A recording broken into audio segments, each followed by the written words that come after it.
Selamat malam pemirsa, Anda kembali bersama kami dalam NTV Prime Dialogue. Saya Doni The Kaiser.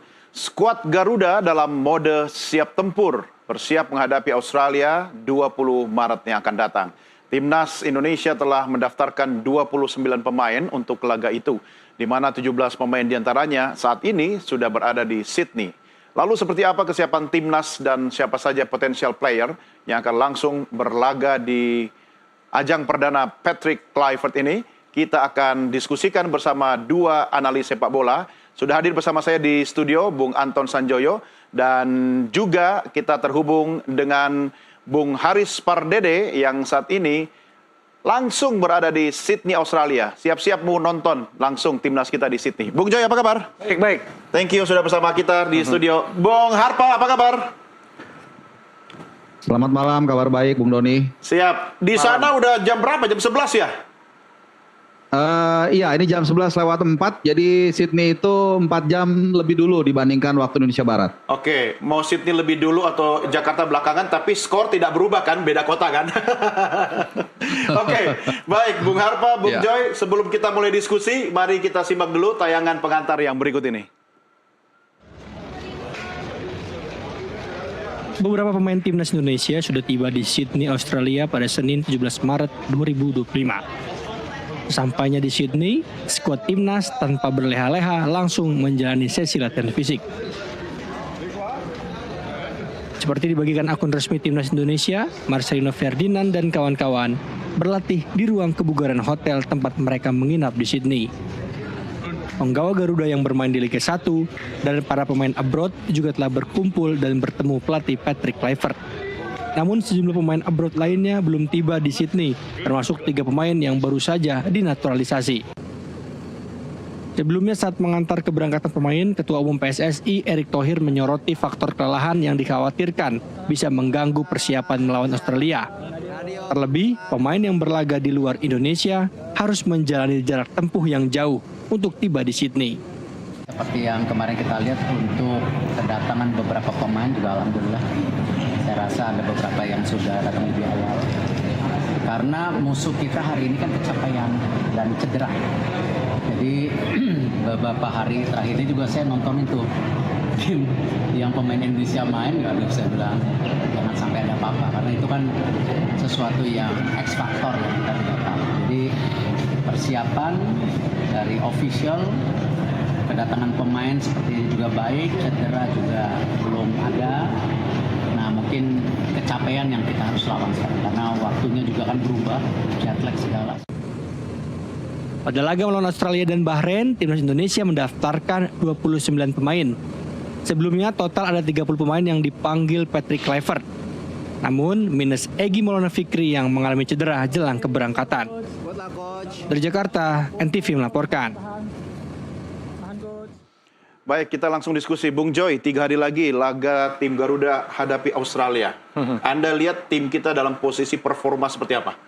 Kalau saya lihat dari tadi Viti, kelihatan mukanya cerah semua ya. Oh, jadi nggak perlu khawatir. Katanya Erick Thohir capek tuh. Kayaknya nggak perlu khawatir. Memang ada kekhawatiran karena tanding di Sydney kan, dan Australia juga sebetulnya performanya meningkat terus. Nah, meskipun beberapa pemain utama mereka cedera dan tidak bisa bermain, tapi memang main di Sydney agak berbeda lah. Karena gitu. Jepang pun ditahan kan di sana. Gitu loh. Jadi, tapi kalau melihat dari suasana di tim yang kita lihat sekilas tadi, lalu juga belum ada isu-isu yang betul-betul bisa membuat kita khawatir, dan persoalan bahasa, persoalan taktik dan macam-macam yang masih akan jadi pertanyaan, main pakai belakang 4 atau belakang 3 gitu. Rasanya mungkin kita simpan dulu, tetapi yang pasti aura di dalam tim sekarang Patrick Kluivert dengan timnya, tim yang sudah ada di Sydney dan tim yang masih akan datang besok atau lusa, rasanya sih tidak perlu ada yang dikhawatirkan ya. Karena kan gini, sebetulnya melawan Indonesia ini ketika harus berhadapan dengan Australia, katakanlah sampai kalah sekalipun, kan masih ada peluang cukup besar, asal bisa mengalahkan Bahrain dan Cina di Jakarta. Kalau melawan Jepang di Osaka, rasanya memang kita nggak bisa terlalu berharap banyak. Tetapi katakanlah kalah melawan Australia, katakanlah ya, jangan sampai kalah sebetulnya. Draw lah, draw lah ya. Draw kan menang buat kita ya. Katakanlah kalah ya, ya jeleknya gitu. Saya nggak suka ini bahasanya. Masih ada kesempatan Masih kok. ada kesempatan. Masih ada kesempatan. Artinya belum kiamat. Ya, jangan dulu menghakimi tim ini karena belum kiamat. Yang pertama, memang ada kekhawatiran. Ini kan tim ini baru bisa kumpul benar-benar bareng dan mungkin latihan bersama hanya 2 hari. Betul. Gitu loh. Tetapi kekhawatiran banyak orang, misalnya apakah chemistry-nya bisa langsung terbentuk ya? Kan ini tim yang lama juga. Sebetulnya hanya ada 1-2 pemain baru, mungkin 3 lah kebanyakan pemain baru. Tapi pemain baru sekalipun itu bahasanya sama yang lain kan. Gitu. Jadi menurut saya juga nggak ada masalah. Dan dari sisi tim kepelatihan, rasanya sih kita tidak pernah merasa seoptimis ini. Ya, karena Kluivert barangkali CV-nya nggak sehebat pelatih kelas dunia yang lain lah. Tetapi dia didampingi Pastor, didampingi Lansat, didampingi Vandenberg, yang menurut saya karena mereka teknik juga, karena mereka berasal dari satu environment yang sama, satu ilmu kepelatihan, satu ekosistem sepak bola, dan sama juga dengan satu ekosistem sepak bola kebanyakan pemain yang sekarang memperkuat timnas Indonesia, rasanya nggak perlu dikhawatirkan. Cuma memang yang saya tunggu-tunggu nih, formasinya gimana nih? Cara mainnya gimana? Main di Australia akan lebih bertahan atau bisa langsung menyerang seperti yang sudah-sudah? Itu kira-kira begitu. Nah, ini yang masih saya tunggu. Mungkin Harpa nanti yang ada di Sydney udah dapat bocoran tuh, bisa kita tanya tuh. Siapa tahu Bung Harpa udah dapat bocoran nih. Kira-kira kita akan melawan Australia dengan formasi seperti apa? Skenario apa? Dan bagaimana suasana saat ini di Sydney? Kan diaspora kita juga di sana banyak ya, Bung Harpa ya. Gimana komentarnya? Ya, yang pasti semua nggak sabar ya menanti hari yang ditunggu-tunggu. 4 bulan lebih kalau saya nggak salah kita sudah nggak sabar sejak menghadapi Arab Saudi. Dan ini hanya mungkin sekitar 3 hari, ya tepat 3 hari lah ya kita akan menjalani pertandingan yang penting ini. Soal bocoran tentu nggak akan mungkin dikasih tahu sama pemain. Bahkan dari 3 pemain yang saya sempat doorstop, itu Jason Abner pertama, kemudian juga Ole Romney dan juga Rafael Strijk sebelumnya saat di Perth, itu rata-rata mereka hanya mengatakan, dan itu kita sudah prediksi, ada komunikasi memang yang dijalin sebelumnya, itu udah pasti. Karena apa? Karena mereka tidak punya waktu untuk bermain secara bersamaan. Dan betul tadi yang disampaikan oleh rekan saya, Bung Joy, waktu mereka bertemu memang tidak banyak, hanya mereka sudah tiba 2 hari. Tapi secara bergelombang dan nanti dalam 24 jam ke depan diperkirakan mereka semua akan komplit ya. Jadi ini bukan sebuah tantangan yang mudah ya. Dan kalau soal nanti seperti apa hasilnya, apakah Patrick Kluivert ini A atau B atau C, itu kita nggak ada yang tahu.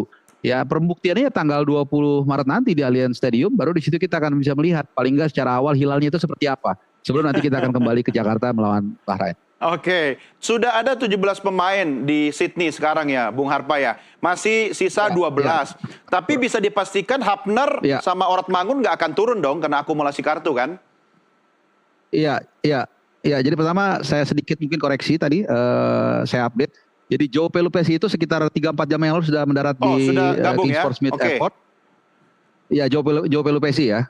Yang lainnya memang belum. Martin Paes, kemudian Dean James, lalu Emil Laudero itu belum mendarat ya. Pratama Arhan mungkin hari ini. Jadi intinya dalam 24 jam nanti akan komplit semua. Semua pemain sudah bisa kumpul dan bisa latihan. Nah, soal seperti apa kita nanti main menghadapi Australia, ini berkali-kali saya mengatakan rasa-rasanya kok kita mainnya tetap pragmatis ya. Karena ini pertandingan pertama, sangat penting untuk setidaknya kita tidak kalah. Saya yakin walaupun dalam hati kecil kita mau pasti semuanya.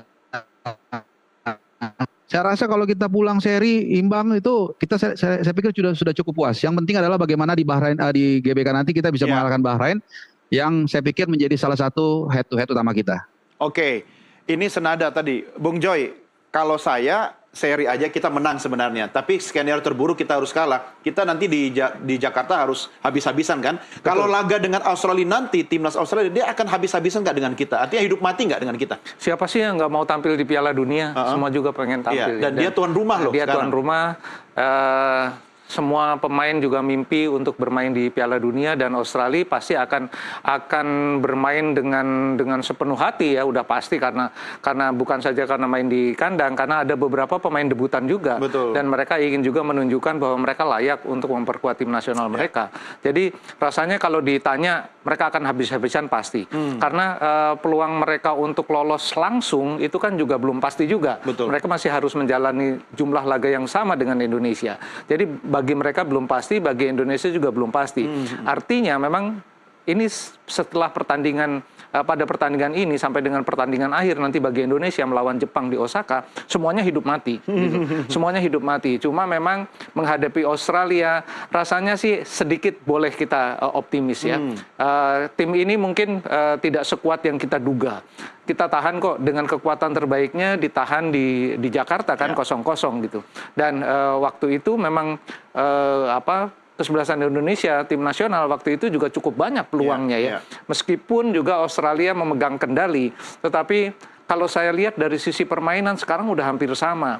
Asal jangan mereka tampil seperti kita ketika mereka menahan Jepang, karena itu menurut saya salah satu penampilan terbaik itu yang mereka. The best-nya mereka. Ya, yang the best-nya mereka. Kalau mereka sedikit di bawah itu masih. Tapi masih dengan pelatih yang sama ya? Masih dengan pelatih yang sama. Jadi rasanya sih kalau dengan formasi yang sekarang, dengan ada beberapa perubahan, rasanya sih nggak terlalu tidak seperti ketika mereka menghadapi Jepang. Nah ini kesempatan bagi Indonesia yang diperkuat oleh sejumlah pemain baru yang mudah-mudahan bisa langsung tune in buat saya. Karena kan ada, terutama kalau saya bicara pemain seperti Ole Romeni atau Joe Pelupesi, yang betul-betul dibutuhkan. Oratmangun nggak ada, udah pasti harus diganti di depan. Gitu loh. Itu bisa diganti oleh Romeni. Karena oleh Romeni ini lama bermain juga di Eropa, artinya dia sebetulnya udah nggak perlu lagi butuh waktu yang lama untuk menyesuaikan diri. Jangan lupa iklim di Australia juga mirip-mirip Eropa kan? Betul. Dan Pelupesi sangat dibutuhkan karena dia mungkin sekarang yang betul-betul performanya sebagai gelandang bertahan. Nah ini yang selama ini memang Indonesia tidak punya pemain yang benar-benar bisa menjadi gelandang bertahan. Kebanyakan gelandang menyerang atau back sekalian gitu. Jadi ini yang dia harus berada di tengah-tengah. Posisinya agak mirip dengan libero, tetapi dia memang punya perimeter yang lebih strict ya daripada libero. Jadi rasanya sih Romeni dan Pelupesi akan langsung dimainkan oleh Kluivert. Oke, kita boleh confident, tapi nggak boleh overconfident ya, Bung Jo ya. Karena Australia juga pasti akan habis-habisan main di kandang lawan ya. Betul. Nah, pertanyaan saya, Bung Harpa, kalau misalnya kita hadapi Australia ini, mereka juga pasti akan berusaha all out sebagai tuan rumah. Menurut Anda strategi kita dari awal sudah total attack football atau gimana kira-kira? Atau kita simpan energi dulu atau gimana? Oke, kita sedikit kembali ke klasemen ya. Jadi klasemen grup C ini memang menarik. Ya pertama ketika kita drawing di Kuala Lumpur, ya semua orang mungkin memandang sebelah mata Indonesia ya. Artinya ini akan jadi lumbung gol dan seterusnya.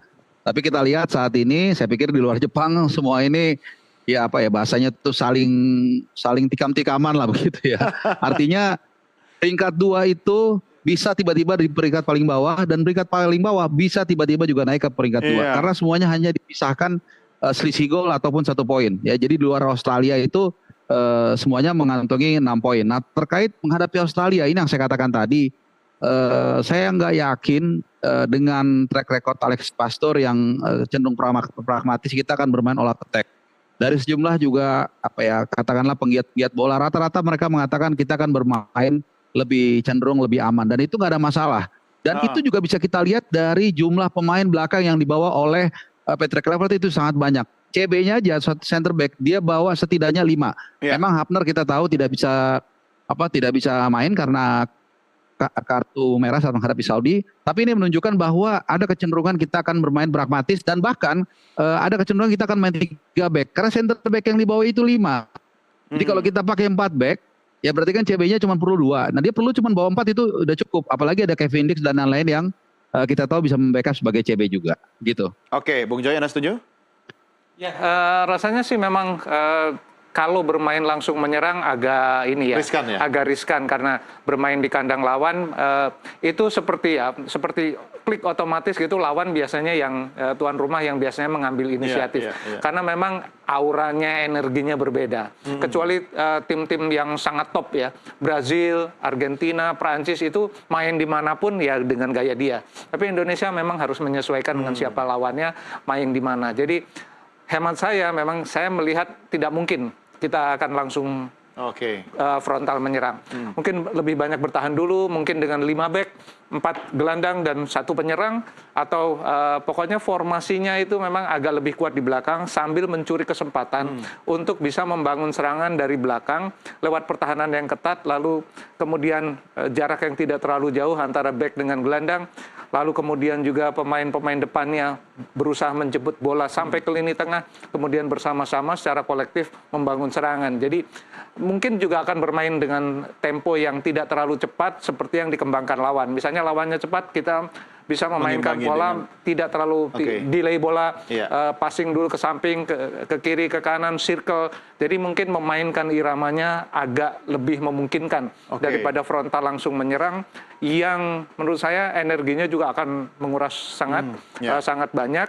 Dan itu sebetulnya pernah dilakukan oleh Sintayong. Saya ingat betul ketika melawan Arab Saudi pada pertandingan Indonesia pertama.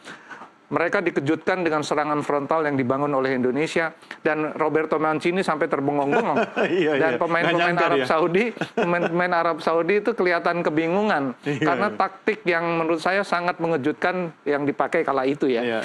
Nah, ini mungkin bisa diterapkan, mungkin juga tidak, tapi dugaan saya Kluivert lebih pragmatis. Dia lebih menunggu, cek ombak dulu 15 menit, 20 menit dia akan mencoba mungkin dengan berbagai strategi yang lain. Tapi karena mereka bisa berkomunikasi dengan lancar, perintah-perintahnya juga bisa dengan lancar dilakukan oleh Kluivert, oleh Pastor, oleh Lansat. Saya kira nggak ada masalah dengan itu. Mereka bisa berteriak, saling berkomunikasi. Cuma Bung Harpa, pertanyaannya, kalau kita tidak hajar dari awal ini, takutnya kebobolan gitu kan. Kalau kita sudah kebobolan nanti mental pemain bisa terganggu nggak? Itu mungkin pertanyaan PT lah, kecil gitu. Karena kan ini kelasnya sudah beda ya. Menurut Bung Harpa gimana kira-kira ini? Halo. Ya, ini ada Sen Patinama, Verdong baru datang nih. Ya, langsung. Boleh dong. Ini. Coba kasih lihat. Ini, kita lihat. Verdong sudah mendarat di Sydney. Coba Bung Harpa say hello dong sama pemirsa kita di Nusantara TV malam ini. Dia lagi ngelayanin tanda tangan. Ada Sen Patinama juga di sini. Ada Sean Patinama, Verdong. Ini jackpot ini ya. Lagi pas banget. Halo. Asik. Ini kita lihat disambut oleh fans timnas. Ada juga Sen Patinama di sana. Ya, mudah-mudahan saya bisa dapat gambarnya. Ya, ini luar biasa ya bagaimana perjalanan jauh yang mereka tempuh. Iya, ini dia, kita lihat sejumlah fans sudah meminta foto. Ya, ada Calvin Verdong. Ini pas banget kita lihat. Iya, disambut oleh Garuda Australia juga. Nanti kita mungkin kalau bisa kita sedikit tanya. Ya, jadi kira-kira. Ya, malam ini saya langsung angkat Bung Harpa jadi kontributor jurnalis kita. Nusantara TV, cabang Australia. Eksklusif. Silakan Bung, Anda boleh ngobrol. Boleh, silakan. Welcome. Okay, you want to say something to Nusantara TV maybe? Just to say hello. Hello. Oke, itu tadi ada say hello pertama setelah tiba di Sydney, tadi disampaikan langsung ke Nusantara TV. Dan ini ada Sen Patinama juga. Boleh juga tuh, Bung. Kita akan coba ya sedikit. Oke, Sen, 1 second to the TV. You're now on TV now. Say hello. Maybe one sentence. No, One sentence. One sentence. Hello, guys. We're ready to fight for the country. That's nice. Yes. Very nice. Thank you. Welcome to Sydney. Oh, it's okay. It's okay. It's okay. Oke, itu tadi baru aja langsung mendarat. Kita lihat itu langsung diserbu oleh fans. Ini saya sampai patah ini. Ininya apa namanya tuh? Oh, nanti diganti sama produser saya itu ya, Bung. Oh gitu. Waduh, bagus deh kalau gitu. Oke, jadi ya kira-kira itu ya. Jadi semangat dari mereka, vibes positif yang diberikan oleh mereka itu sangat luar biasa. Jadi kontribusi fans juga kita harapkan bisa membuat mereka menghilangkan rasa lelah yang mungkin sudah Iya, perjalanan panjang juga ya. Iya, Tapi itu saya Sean tidak Patinama. melihat wajah-wajah lelah di wajah mereka, Bung Harpa. Iya, Mudah-mudahan ini betul, tanda-tanda betul. Jadi bagus yang- ini. Betul, jadi yang diungkapkan oleh senior saya Bung Jo itu memang luar biasa ya, pengalaman nggak bohong ya. Jadi memang wajahnya betul. Ya rata-rata mereka sangat cerah. Kita lihat walaupun perjalanan sudah 20 jam, memang mereka rata-rata optimis. Mungkin juga karena naik bisnis ya. Jadi, Iya.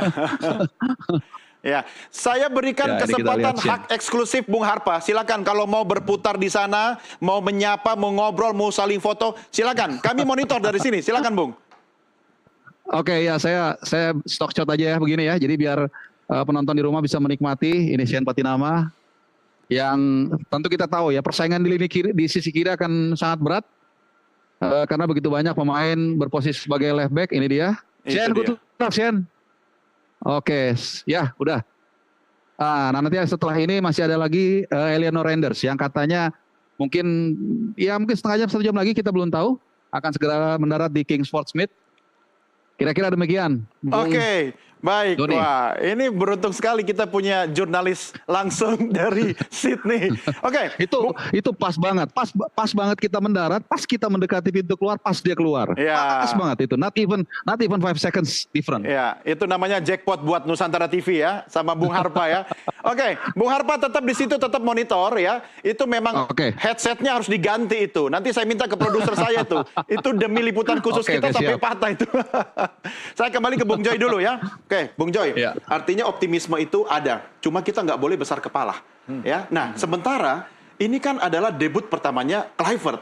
Ya kan? Ini sama-sama punya hasrat, punya target gitu. Apa kira-kira komprominya di lapangan biar kita tidak kemudian overconfident tapi kehilangan kepercayaan diri? Apa yang harus Anda sampaikan? Ya, di antara semua optimisme yang muncul, tambahan pemain di skuad Garuda, memang ada kekhawatiran karena ini debutnya Kluivert, debut semua bahkan ya, semua tim pelatih debut.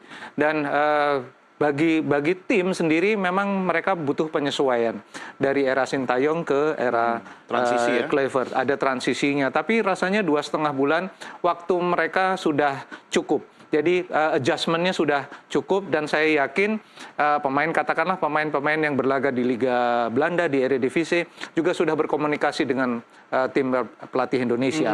Kluivert pasti sudah melakukan banyak sekali komunikasi, tukar pikiran. Jai yang ada di Italia juga pasti sudah dihubungi pasti. Karena memang target yang diberikan oleh PSSI kepada Patrick Kluivert itu memang sangat berat. Ya, saya mendengar sendiri dari Erick Thohir, dari Ketua Umum PSSI, bahwa memang tadinya kan target Indonesia itu bukan 2026 sebetulnya. Tadi awalnya, target awal adalah 2030. Tapi dia sendiri mengaku, karena saya pertanyakan langsung itu, sampai kapan Anda mau melakukan naturalisasi untuk memperkuat timnas? Karena kan mungkin tidak ada batasnya. Betul. Dan dia mengaku memang tidak ada batasnya. Saya bisa mengerti karena dia pengusaha.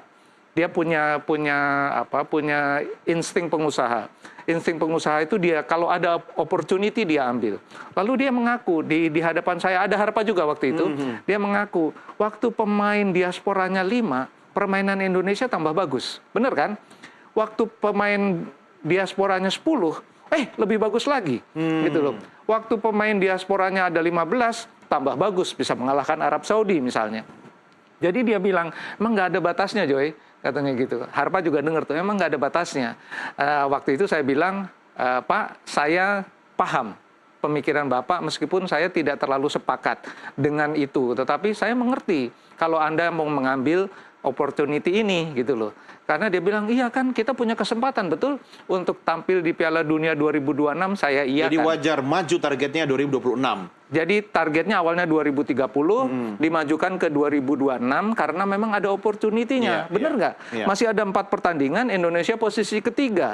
Masih ada 2 pertandingan home. Dan itu semua dibebankan ke Kluivert. Dan itu semua memang dibebankan ke Kluivert. Nah, Kluivert sendiri berani mengambil ini karena memang ada reserve-nya. Reserve-nya apa? Ya, Anda harus mempersiapkan tim untuk 2030. Oleh sebab itu kontraknya panjang. Gitu loh. Jadi menurut saya beban berat pada Kluivert, oleh sebab itu dia mengambil semua timnya dari Belanda, teman-teman dia, gitu loh. Karena dia harus diberi membangun prerogatif lah ya, betul, karena dia targetnya besar. Karena targetnya besar, 2026 ini ada kesempatan. Kalau udah nggak ada kesempatan, tidak akan sengotot ini memang. Kalau dengan dukungan penasihat teknik Jordi Cruyff, artinya itu bisa makin mensupport target yang harus dicapai oleh Kluivert, begitu? Ya, tentu saja, karena di antara mereka kan satu ilmu, satu guru, satu ilmu antara, meskipun Jordi agak berbeda sedikit ya, karena kan dia sebetulnya mewarisi ilmunya Johan Cruyff di Barcelona. Sementara ilmunya Rinus Michels yang diturunkan untuk Total Football memang agak berbeda dengan Johan Cruyff, tetapi basicnya sama. Gitu loh. Tetapi memang pasti akan ada adjustment di sana sini. Saya tidak, oleh sebab itu saya sangat penasaran ini sistem permainannya akan kayak apa yang diterapkan oleh Kluivert, karena ada unsur Jordi Cruyff. Jordi akan membawa mungkin sedikit tiki-takanya ala Spanyol, karena itu yang menjadi ciri khas yang diturunkan oleh Johan Cruyff di Barcelona dan dibawa oleh Jordi. Nah, ini yang akan kompromi dengan Patrick Kluivert yang barangkali memang lebih ke sistem permainan Belanda. Meskipun boleh saya katakan bahwa Total Football juga nggak terlalu banyak sekarang dipakai. Lebih banyak kompromi juga dengan Eropa daratan yang lain gitu loh. Secara sistem ya. Dan pemain-pemain yang sekarang berada di Eropa kan udah campur baur dengan pemain Brasil, dengan pemain Amerika Latin. Sehingga memang tidak bisa dikatakan kalau Kluivert pasti Total Football, nggak juga. Nggak gitu. juga, ya. Jadi pasti ada penyesuaian-penyesuaian dari sistem, dari cara bermain dan macam-macam. Tapi menurut saya dengan adanya Jordi Cruyff, tim ini makin solid. Ya. Karena bagaimanapun Jordi akan membawa pemikiran-pemikiran yang agak berbeda dengan Kluivert, tapi tidak bertentangan. Jadi akan saling melengkapi. Saya kira itu juga yang dipikirkan Erick Thohir dan kawan-kawan ketika meminta Jordi untuk menjadi penasihat teknis. Kita kembali ke Sydney, Bung Harpa, bagaimana kondisi terakhir? Apakah sudah ada pemain kita lagi yang baru datang atau bagaimana? Ini saya seperti koresponden kita nih yang ada di Sydney nih. Ya, seperti yang saya katakan tadi, memang akan bergelombang ya, 24 jam ke depan akan mengalir beberapa pemain lainnya, terutama pemain diaspora. Mungkin satu, Pratama Arhan harusnya hari ini, mungkin tadi udah atau belum, saya juga mungkin nggak bisa semua saya cover ya. Tapi yang jelas kita dari sedang Thailand menunggu ya? Dari Thailand ya, dari Bangkok. Dia baru saja derby dengan Port FC kan, tempatnya Asnawi. Dan beberapa pemain lainnya juga, Kevin Dix. Kemudian kelihatannya terakhir nanti akan menjadi milik dari Ragnar dan juga Ajay. Jadi biasa kalau di film jagoan kan datangnya terakhir ya. Tapi Bung Harpa sudah sempat lihat venue nggak sih, kondisi stadion? Dari luar. Saya setiap kita dari City Center ke airport itu pasti selalu melewati Allianz Stadium atau Sydney Football Stadium nama formalnya. Jujur saya tadi belum ke dalam, tapi kemarin ada seorang teman yang menonton pertandingan Sydney FC. Tadinya kita mau ke sana tapi nggak sempat karena justru itu menunggu pemain di sini. Ya kualitas rumputnya oke, secara ada di video kan. Kemudian stadionnya juga luar biasa bagus.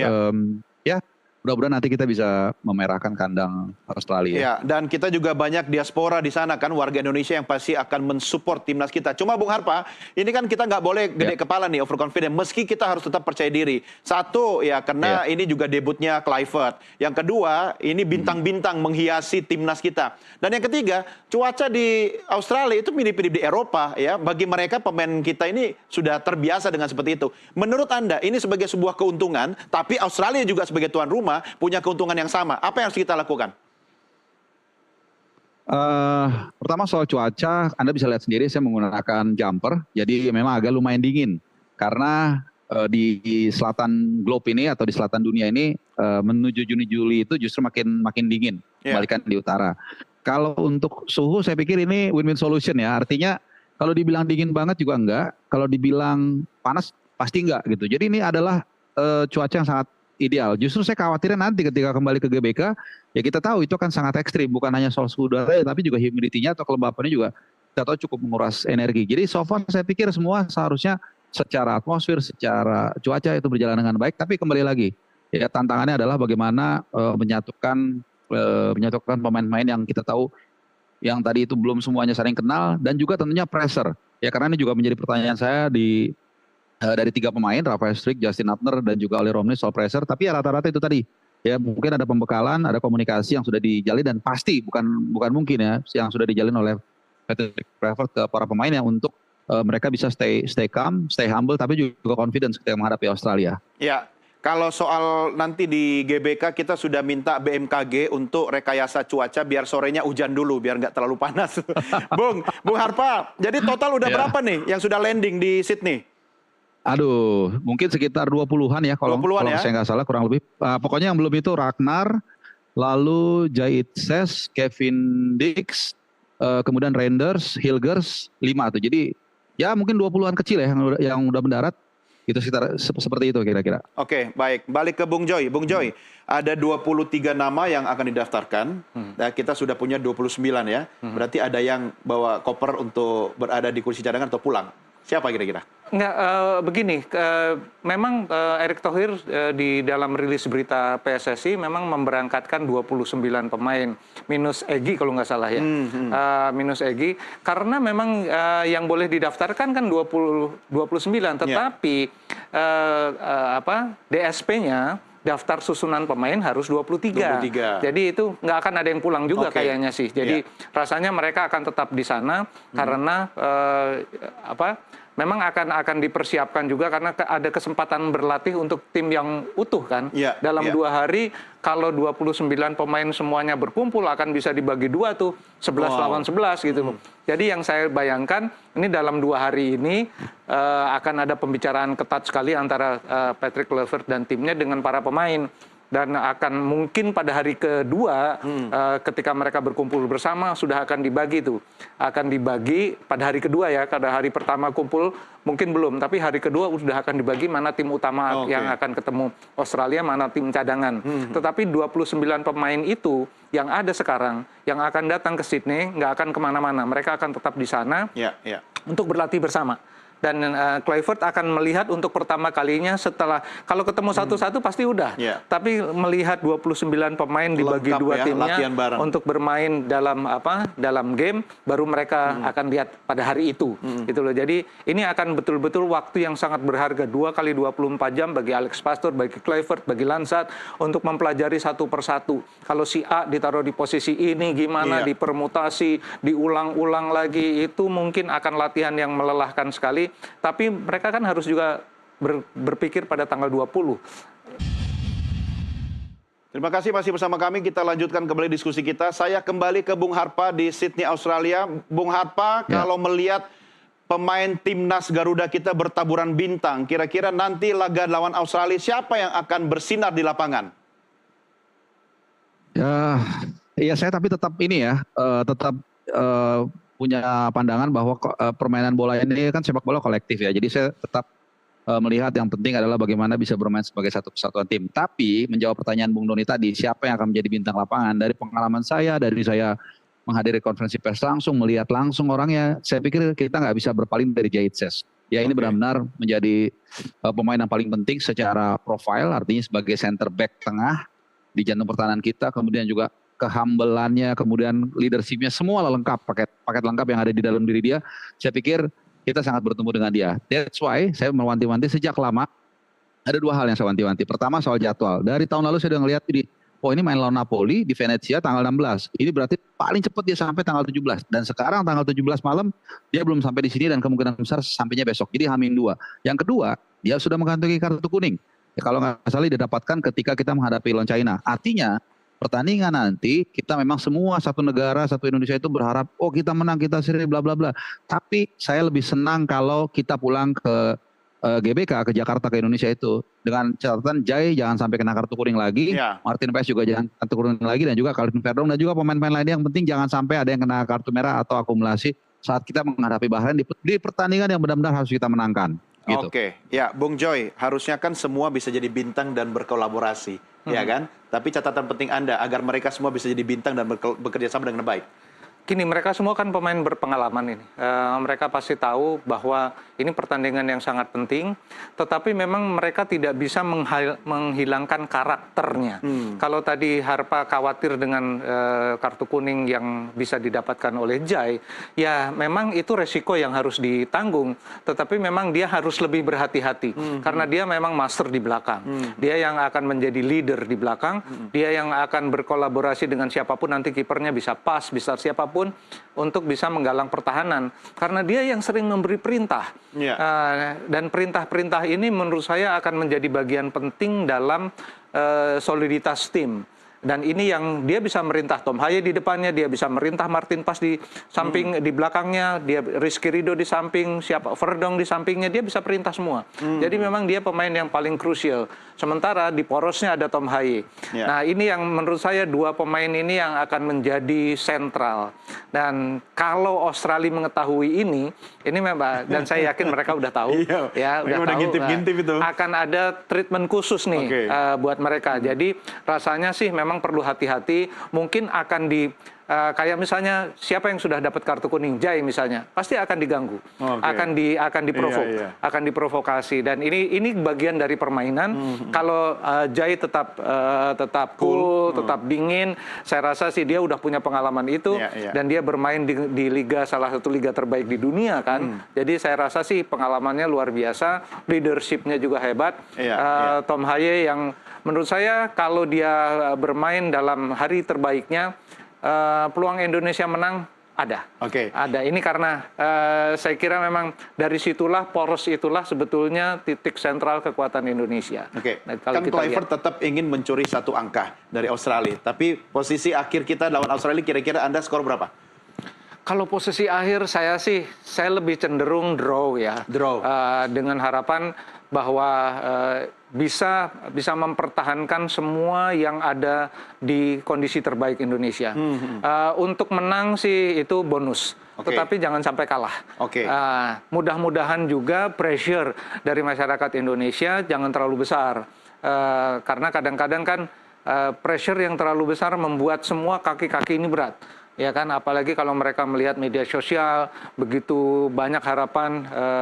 Tetapi untuk lawan Australia kan rasanya nggak terlalu dikasih target yang terlalu tinggi kan. Jadi harusnya sih mereka bisa bermain lepas. Dengan bermain lepas mereka bisa mengeluarkan semua kemampuan terbaiknya. Dan kalau keluar semua kemampuan terbaiknya, Australia akan susah payah kalau mau menang juga gitu loh. Kira-kira. Dan kalau Indonesia mau nahan draw, saya rasa sih bisa, tapi kan pasti nggak akan cari draw, pasti cari menang juga gitu loh. Tetapi tetap harus realistis karena main di Australia, dan mereka sekali lagi mereka adalah tim yang baru berkumpul 2 hari. Sementara Australia menurut saya lebih waktu berkumpulnya lebih panjang. Mungkin mereka sudah seminggu kumpul bareng. Ini Jaya aja belum datang kan, karena dia pemain utama di Venezia, ya kan. Jadi bintangnya belakangan katanya. Pasti dia akan datang belakangan, karena dia nggak mungkin dilepas timnya kan. Jadi mungkin baru datang besok waktu Australia, dia masih harus istirahat. Mungkin ya dia pemain yang paling terlambat untuk bergabung, tapi dengan semua kemampuannya sih nggak ada masalah lah ya. Bung Harpa, kira-kira ya prediksi Anda, skor berapa nih untuk timnas Garuda? 0-0 atau 2 sama. Itu sama dengan menang buat kita ya. Ya, mudah-mudahan seperti itu persepsinya ya. Saya mau titip dong Bung Harpa, karena sekarang lagi standby di bandara kan. Sampai jam berapa? Sampai pemain terakhir tiba atau gimana? Kayaknya saya mau camping aja di sini nih, Bung Doni. Kayaknya sekalian. Karena Bung Harpa setengah jam lalu sudah saya angkat langsung jadi special jurnalis NTV. Ya, untuk liputan Pildun di sana. Tolong nanti kalau ketemu dengan pemain-pemain kita direkam juga ya, bisa di-share kepada penonton kita nanti di seluruh Indonesia. Siap. My pleasure, my honor juga. Siap. Terima kasih Bung Harpa, jaga kesehatan. Sama-sama. Dan titip salam buat timnas kita yang ada di sana. Bung Joy, terima kasih sudah bergabung sama kami. Sampai jumpa lagi. Sampai jumpa. Ya.